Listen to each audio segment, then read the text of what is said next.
We are live, sir. Hello and welcome to the National Security Conversation. This morning on the 15th of August, when India is celebrating its Independence Day, Kabul, the capital of Afghanistan, has reportedly fallen into the hands of the Taliban. With the Taliban forces entering the gates of Kabul, which is perhaps the last major urban center under Ashraf Ghani government's authority, foreign embassies are scrambling to get their diplomatic staff out of the country, including the United States. According to the Associated Press, diplomats are scrambling to destroy sensitive documents, sending smoke from the embassy's roof. Acting Interior Minister of Afghanistan, Abdul Sattar Mirzaqual, said that there is a power transition underway in Kabul, meaning perhaps that Ashraf Ghani will soon lose power in Afghanistan. It's chaos in Kabul. What does the lightning return of the Taliban to Kabul after 20 years mean for Afghanistan, Pakistan, India, and the region? To discuss this unfolding situation in Afghanistan, I have with me two special guests, Lieutenant General Asad Durrani and Mr A.S. Dulat. General Durrani was the Director General of the Inter-Services Intelligence, or ISI, of Pakistan, and prior to that, the Director General of the Pakistan Army's Military Intelligence.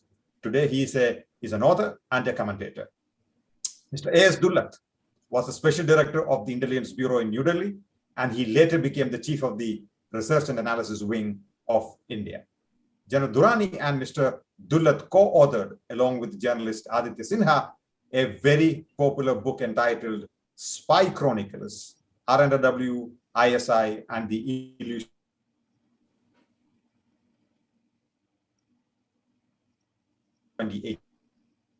Welcome to the conversation. General, let me begin with you. Kabul seems to have fallen, or at least what the reports are saying, even if it has not fallen yet. It seems to be a matter of time if the Taliban takes power in Kabul. If so, what are its implications for the region in your opinion? Well, it was expected for a very long time that it would happen. It's some people's wishful thinking that they thought it might not. So the only thing that surprises me is that it happened so quickly. That also should not come as a surprise, considering in what all fields the Taliban had been improving. The military strategy this time they adopted. Sometimes, people like us who studied it, who taught it, used to wonder, where did they learn the art? How to synchronize battle and maneuver to the optimum.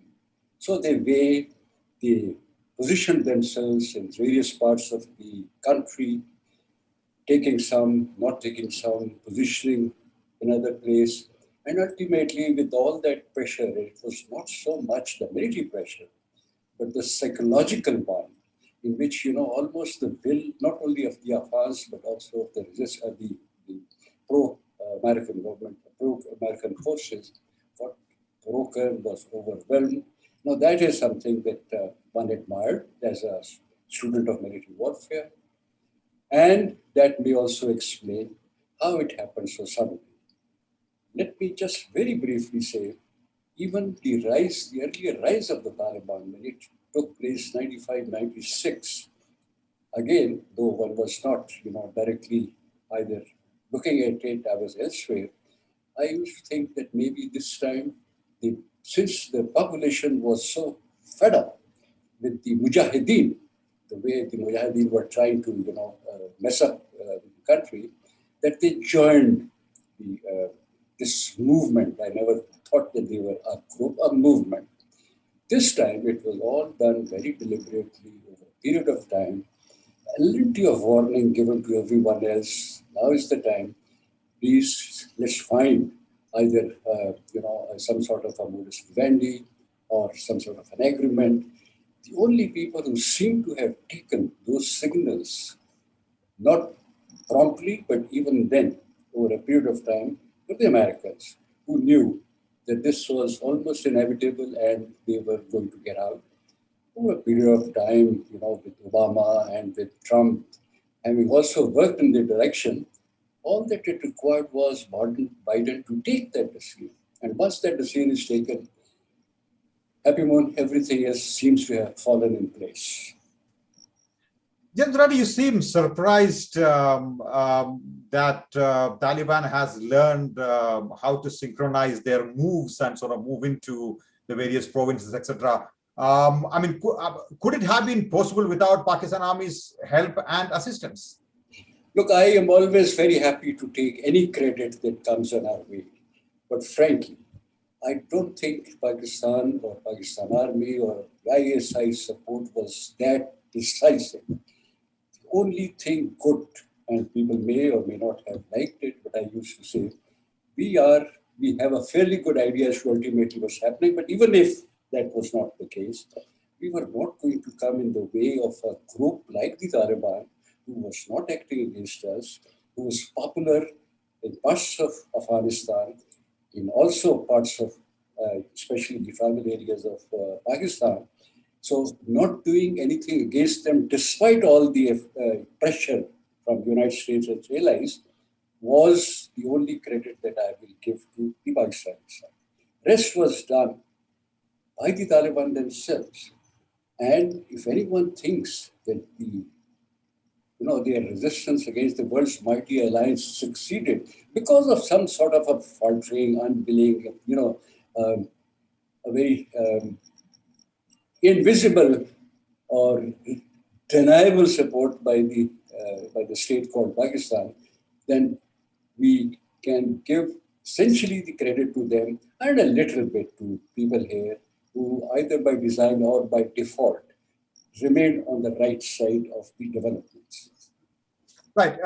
Mr. Dulat, General Saab is not willing to give too much credit to the Pakistan Army for the Taliban success in Afghanistan. But let me sort of bring this question to you. What does a surprisingly quick return of the Taliban mean for the region in general, in your opinion?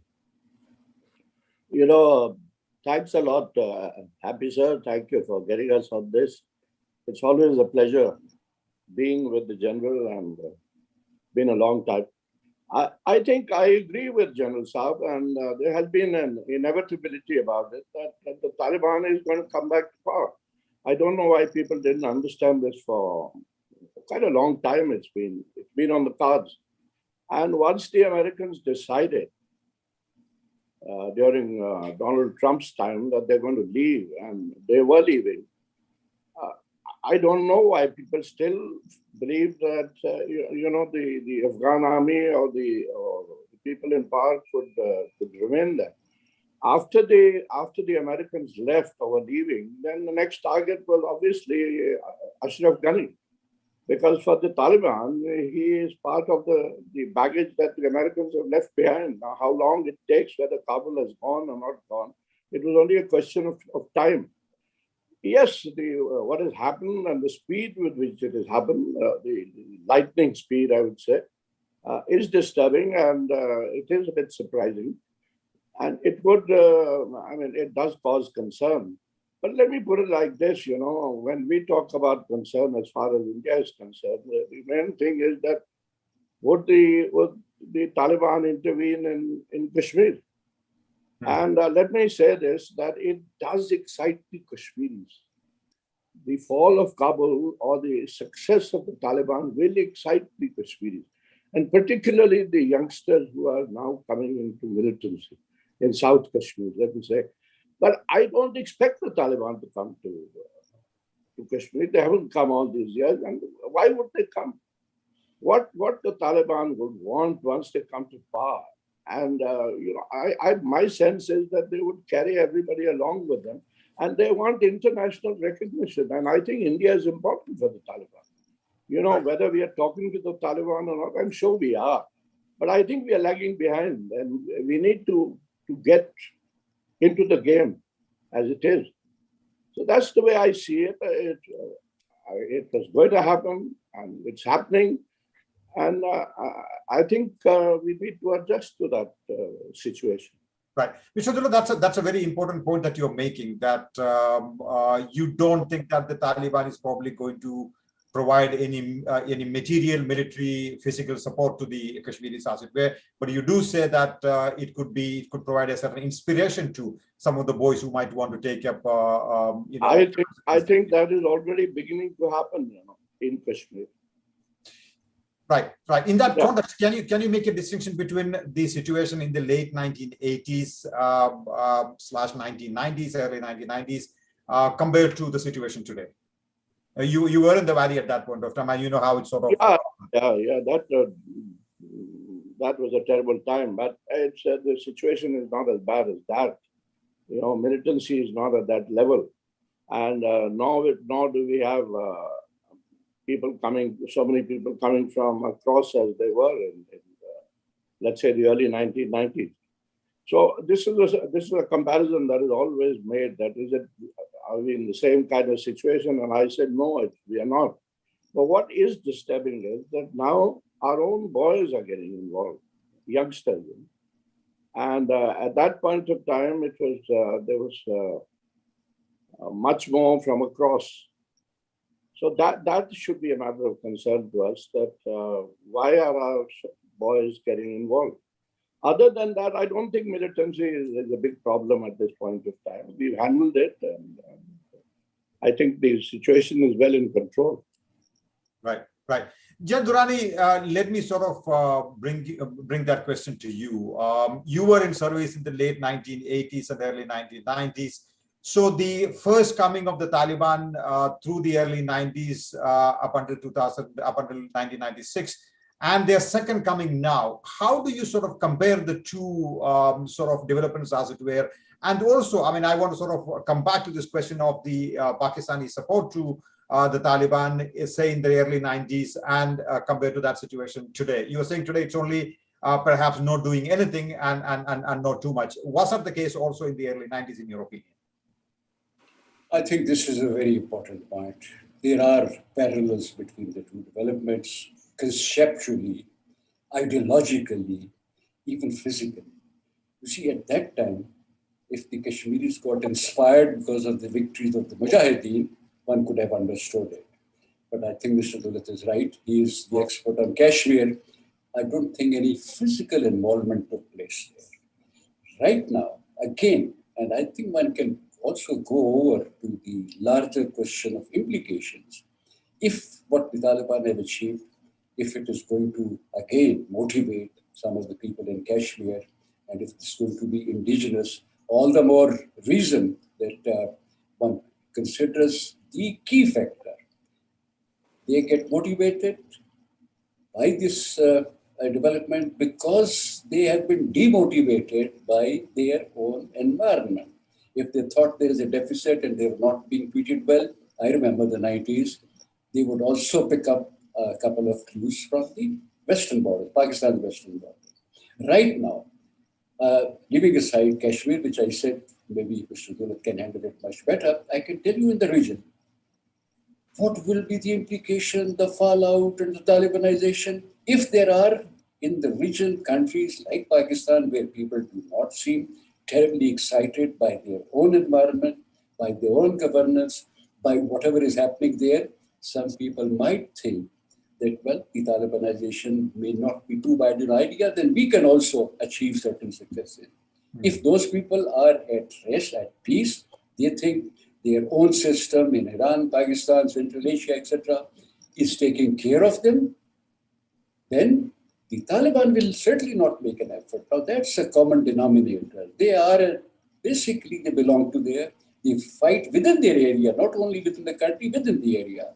They themselves have said they are inward looking, in the sense what happens in Afghanistan is important to them. What happens in Pakistan and other places, because these things are not the ones that they are out to control. But the fallout, the implication, or let's say, but some people like to call it the spillover effect, is because the recipient country, there the environment is more favorable to accept a victorious model, if you ask. Right, Durrani, that's an interesting point. However, you know what, I think what is on the minds of a lot of people in the region, in India especially, is whether the Taliban is a changed lot today? I mean, they remain for most practical purposes. I mean, and we've seen their behavior in the recent past. They are a fundamentalist organization. They do not believe in many peaceful ways, as it were. But as Dulat pointed out, they are probably looking at the possibility of gaining more international recognition. And that, they are, as you said, they are inward looking. So in your opinion, General Durrani, is the Taliban a changed lot, or are they the same kind of organization that they were in the early 90s? I think there is so much of difference that one can see, one can feel. People learn. It's not that you're always stuck in the same group, the old Taliban, the old Mujahideen, and no. Their performance also shows that they not only improved as far as the military part is concerned, in which they mixed up. It's not only the military action, the force, but also the use of certain other, like the district that they had under control, they were administering justice there. They were quite happy there. As far as the maneuver is concerned, I've talked about it. The messages, I think diplomacy, the way they have displayed during the last couple of years is also something that I would suggest many countries like India, Pakistan, learn from it and adopt it. How they, the way they play, the delicate balancing that they do. And lastly, after all, wherever they have gone in the last couple of weeks, it's either people have surrendered, or they have gone and embraced them, or they've captured someone and allowed them to go. That explains that there is not only changed, but improved. And the last point, I never thought that recognition was going to be that important, but they are also, trying to give those messages that they would very much like to be part of the mainstream. Right. Mr. Dulat, let me take that question to you.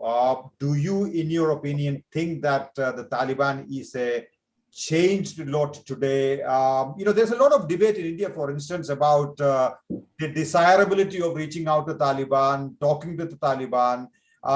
Some people are saying that we should not engage the Taliban at all. Some are saying we should have, secret negotiations with the Taliban. Some are saying, and I have myself argued that we should openly reach out to the Taliban. Where do you stand on that?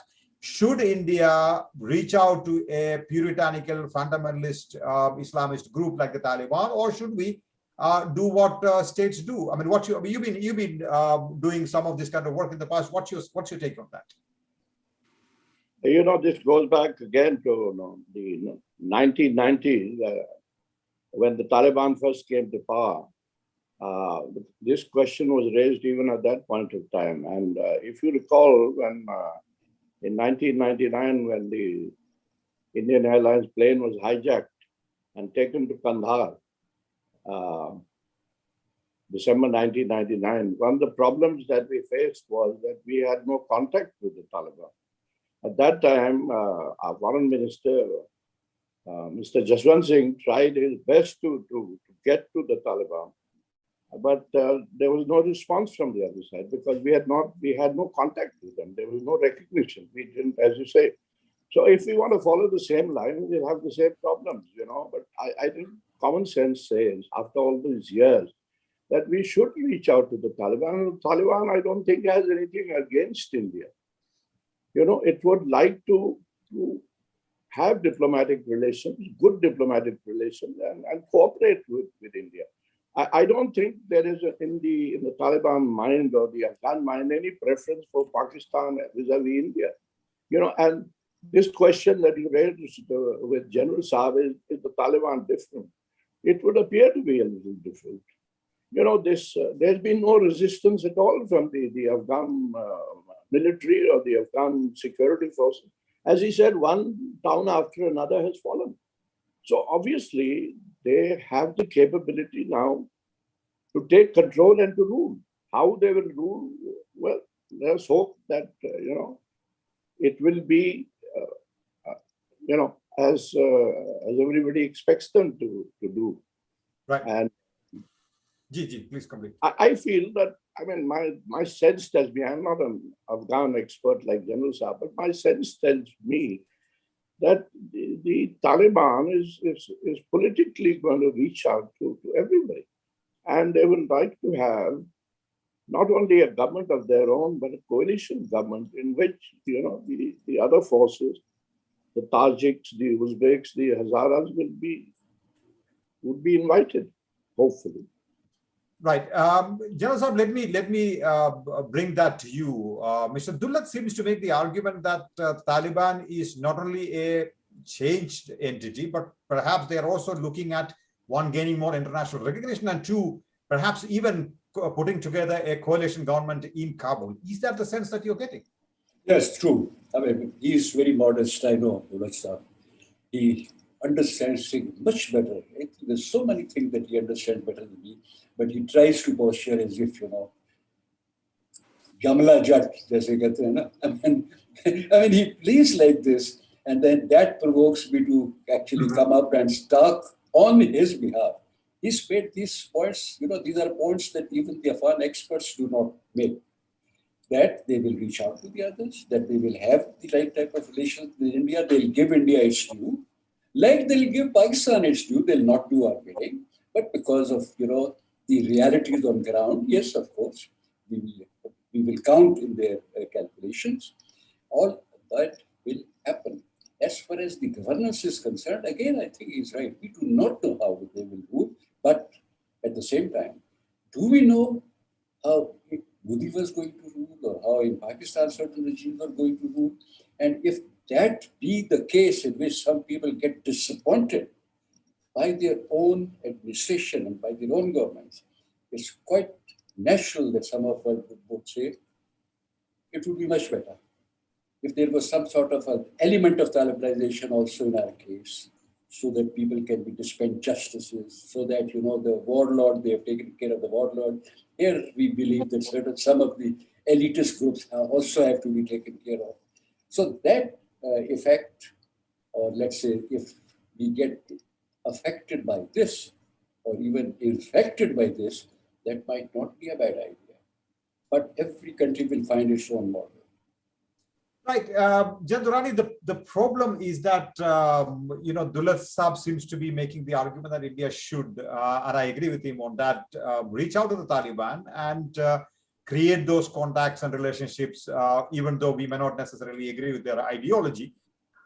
Would the Pakistani state be comfortable with that? The reality is that, we just had a couple of weeks ago a senior Pakistani official making the argument that India should be ashamed of even talking to the Taliban. So would the Pakistani security establishment be happy with India reaching out to Afghanistan? Not that India would necessarily need permission from the Pakistani security establishment, number one. Number two, you have, in your book, you have written in the past that the Indian factor in Afghanistan has been highly exaggerated in Pakistan, and that Pakistani assets and influence in the areas of its concern outweigh the Indian capabilities by a wide margin. So do you stand by that, number one? Number two, the fact that what would the Pakistani response be if India reaches out to Afghanistan? Yes, I would stand by that. True, there are some people here who will try to not only exaggerate the Indian influence, but making absolutely an impractical, unwise point. Well, we will be concerned, we will be highly disturbed if the Taliban reach out to the Afghans generally, talking about the Afghans generally, that they would to reach out to India. Why not? If they are, well, they're pretty independent in most of the things. So they will be looking at what benefit they can draw from India, from Pakistan. After the Soviet withdrawal, the first country that they were thinking how to mend fences were the Russians, the Moscow. Now, the message to America is, despite everything that you've done, we will be all right. We'll be looking for if you can play a constructive role. So they will do that.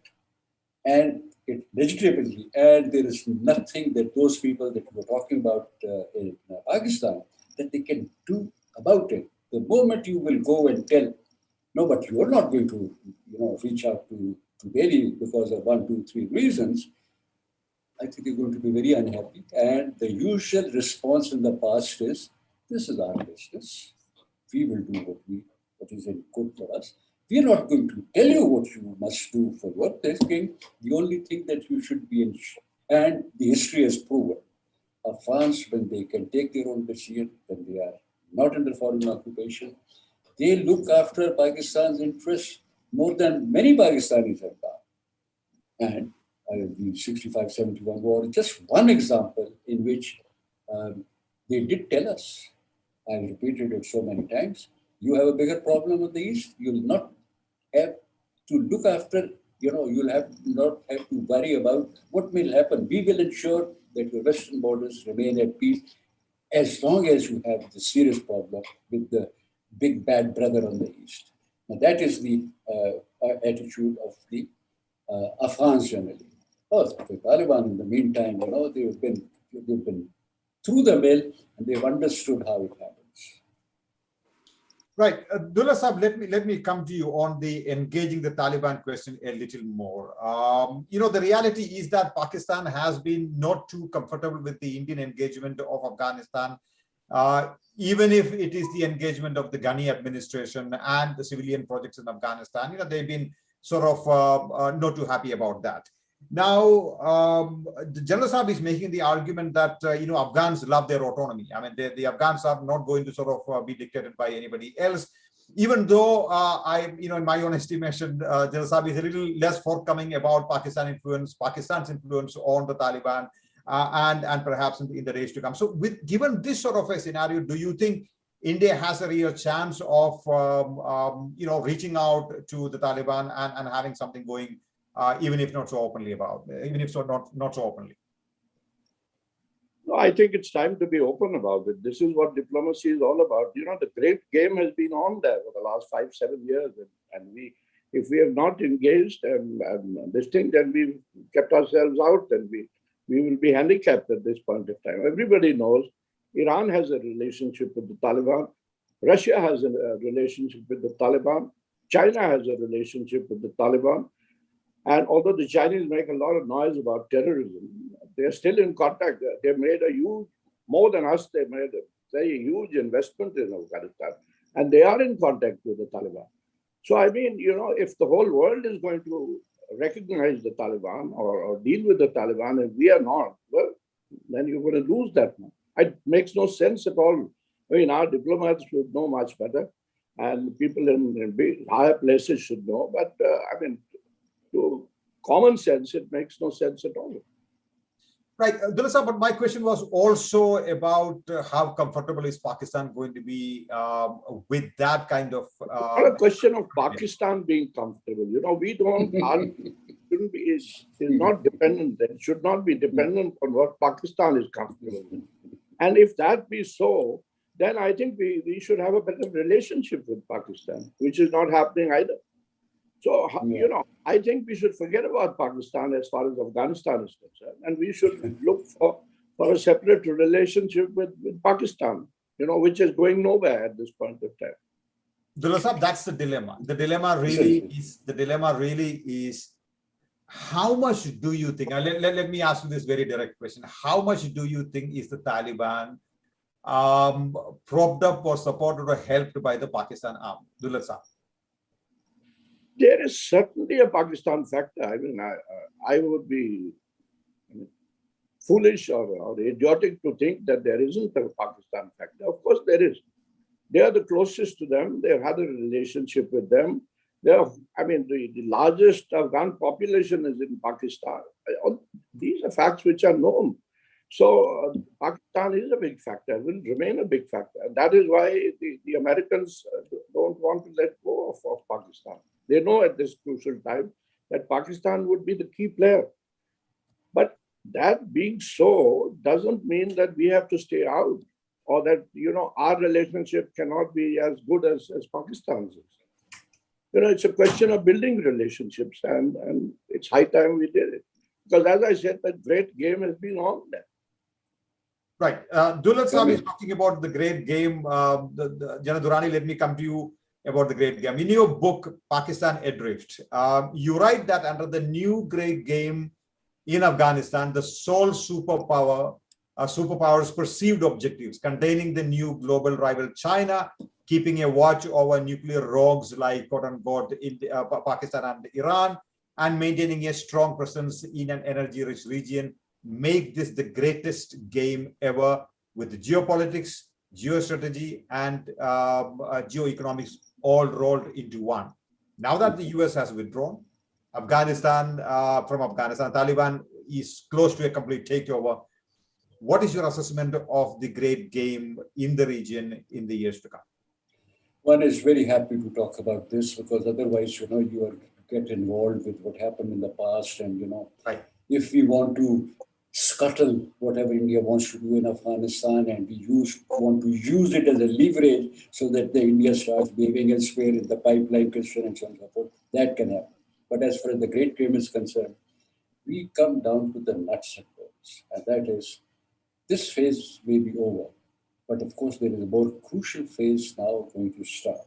Ultimately, it was not in the last about a decade or so, or 15 years to be precise.